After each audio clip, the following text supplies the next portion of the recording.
As a conservatory graduate with enough skill to seriously pursue a career as a pianist, I often found myself frustrated by the comparisons made between myself and less skilled amateurs who merely played chess for fun. This irritation was compounded when observing the dynamic between my oldest son and his wife. Despite my son's musical talent, his wife often looked down on him, considering herself superior due to her background in music education. Even when his own playing was being mocked, my son chose not to respond, exhibiting a lack of confidence that left him submissive to her demands. It pained me to see my son belittled and dominated mentally, and I couldn't help but wonder why he remained in such a toxic relationship.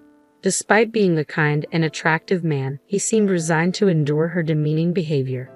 These thoughts weighed heavily on my mind as my husband and I coincidentally encountered my son and his wife at a jazz bar. With a scheduled pianist running late, we volunteered to fill in, unaware of the twist fate had in store. I'm Melissa, 72 years old, happily living with my husband James. With our eldest son Thomas, married, and my husband retired, we relish the freedom to indulge in life's simple pleasures. One such joy is our shared love for music, often enjoying impromptu jazz sessions together. However, our contentment was marred by our strained relationship with Thomas's wife Amanda.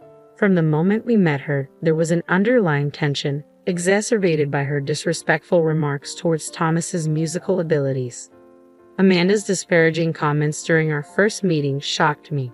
Her criticism of Thomas's piano skills, despite his dedication and passion, left me speechless.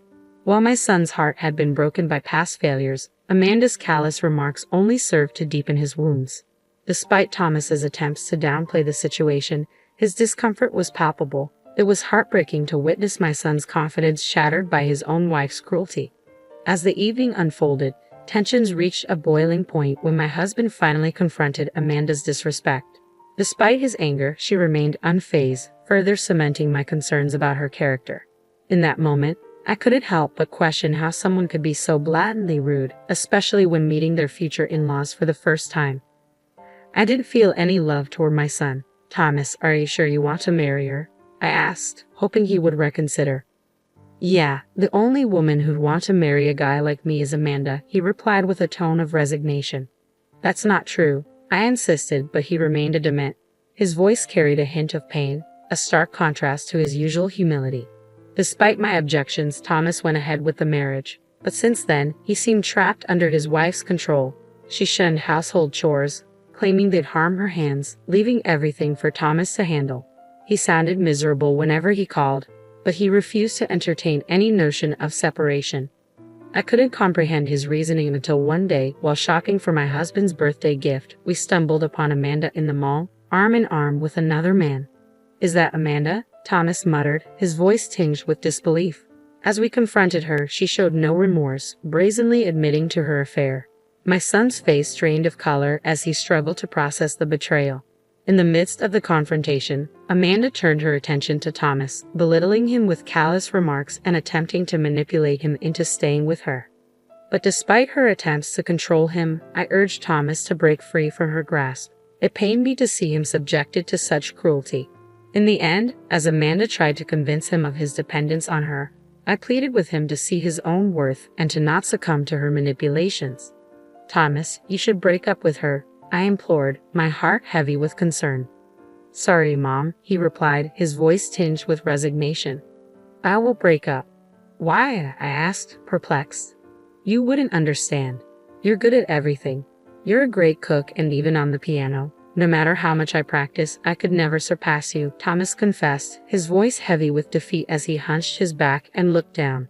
It hit me then, the weight of my unintentional pressure on him. I'm not particularly good at cooking, although it is true that I've been hiding the fact that I was once a professional pianist. I'm not such a great person, and yet my son was comparing himself to me and losing his confidence. Thomas continued, "Your mother didn't even care that you were hurting. I'm the only one on your side. Shall we go home?" "Wait, Thomas, let's talk this out," I urged, but he turned away, led by his wife's hand. I stood there, helpless, realizing the extent of the damage. When I shared the story with my husband, his face flushed with anger. "What are you talking about? It isn't your fault. It's all because of that wife." But I didn't know our son was hurting. If I had cared more about him sooner, he wouldn't have lost his confidence. That's on me too, I lamented, tears streaming down my cheeks. Melissa, we have to talk to Thomas about this. It's not about who's at fault, my husband insisted, trying to console me, but the guilt lingered. Days passed, and my worry for my son only grew. Then, unexpectedly, my husband returned home with news. Guess what? The pianist Mr. Johnson is coming to a local jazz bar. Mr. Johnson, the professional pianist, I exclaimed, excitement flooding my veins. Let's go together. It might be a nice change of pace. With eagerness, we made our reservation. However, on the day of the event, a typhoon struck, halting transportation. Determined, we trudged through the rain, arriving at the venue to find a resilient crowd eagerly awaiting Mr. Johnson's performance, despite the adverse weather. As I scanned the bar, I caught sight of my eldest son and his wife. Hey Mom, you're here too, my son greeted, his gaze shifting away as I approached, taken aback by the unexpected encounter. Oh, you guys are here too, I replied, attempting to diffuse any tension. We like Mr. Johnson's music. I wonder if those who just play as a hobby can truly understand the charm of Mr. Johnson. I had the privilege of being taught by him as a guest instructor during my conservatory days, my daughter-in-law boasted, much to my annoyance. Despite my irritation, I chose to remain composed, unwilling to start a confrontation just as the performance was about to begin. As the anticipation for Mr. Johnson's arrival grew, the bar began to buzz with excitement. However, the staff appeared flustered, and the owner took to the stage, offering an apology. I'm terribly sorry, but due to the typhoon, Mr. Johnson's arrival has been delayed. It will take at least an hour and a half until he arrives. I must ask you to wait. No way.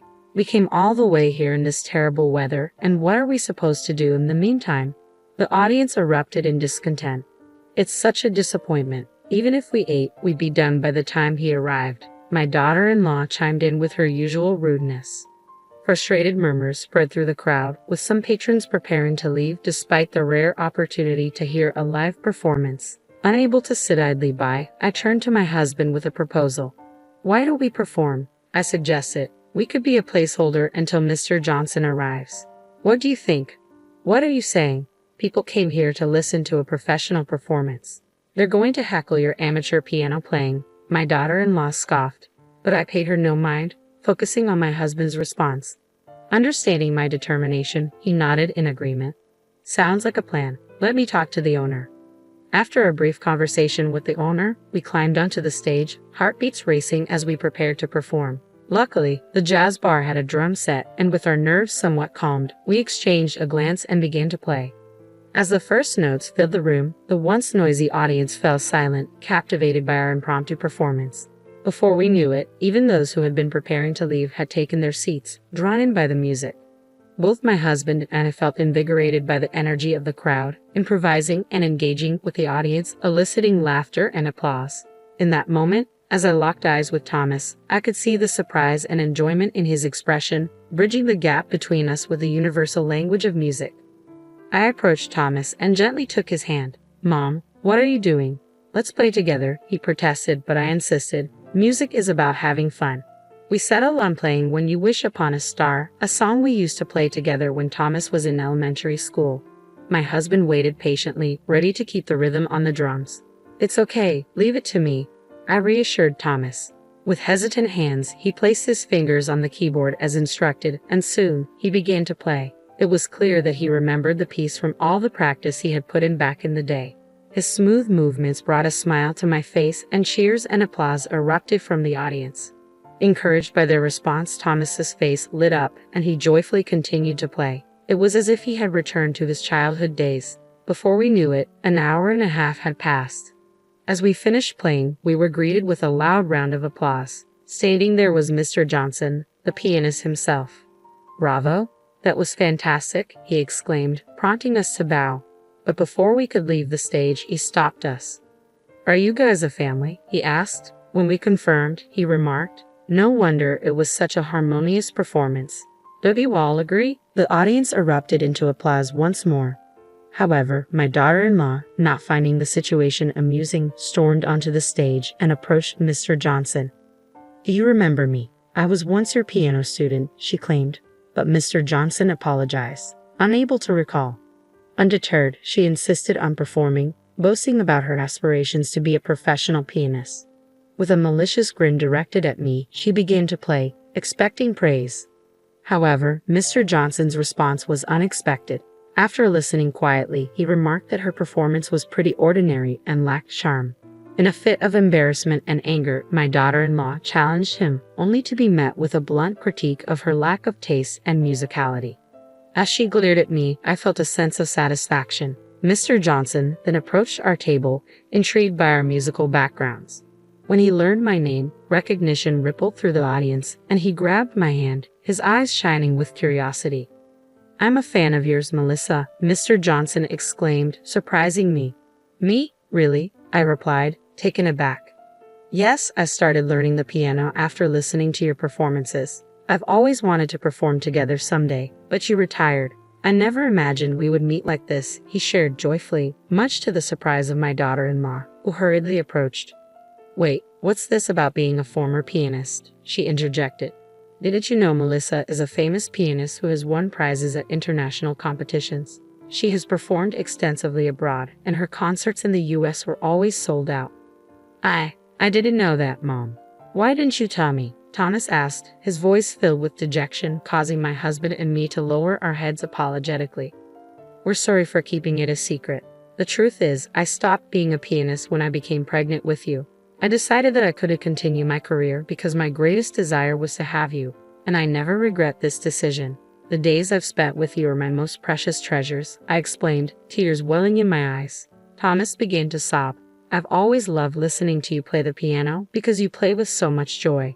I'm glad we could play the piano together today," he said, his voice choked with emotion. "Your son's performance was excellent. His joy was truly infectious, really," Mr. Johnson praised, but Thomas blushed at the compliment. Meanwhile, my daughter-in-law glared at us, her face twisted in anger. "How dare you embarrass me like this, keeping your career as a pianist a secret?" I didn't mean to," I started to explain, but Mr. Johnson stepped in between us. "If anyone is causing embarrassment, it's you. You've been bragging about being the better pianist since the beginning. This isn't a competition. If you want to show off your skills, why don't you join a contest? Don't ruin the atmosphere of this enjoyable jazz bar," he scolded. Upon hearing Mr. Johnson's words, the other customers voiced their agreement, and my daughter-in-law stormed out of the bar in a fit of rage. After that, Mr. Johnson's performance began, and we enjoyed the delicious food and music. As we headed home that day, I walked with my husband and son. "Thomas, I love the way you play the piano. You don't have to be the best in a competition. I love the joy you express when you play. Not just that, there are so many other things about you that I love," I reassured him. "That's right, like your ability to work hard and persevere. You should be more proud of that," my husband chimed in.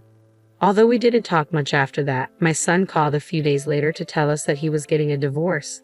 This news was music to our ears. "I'm done wasting my life on that woman," he declared, seeming to have regained his spirit, which relieved us. We later heard that his ex-wife was struggling with debts and personal troubles, while my son gained confidence and even had plans to go to a concert with a woman who also loves music. I was so happy to see my son's transformation, and the best part was that we started performing together occasionally. I truly wish for my son's happiness.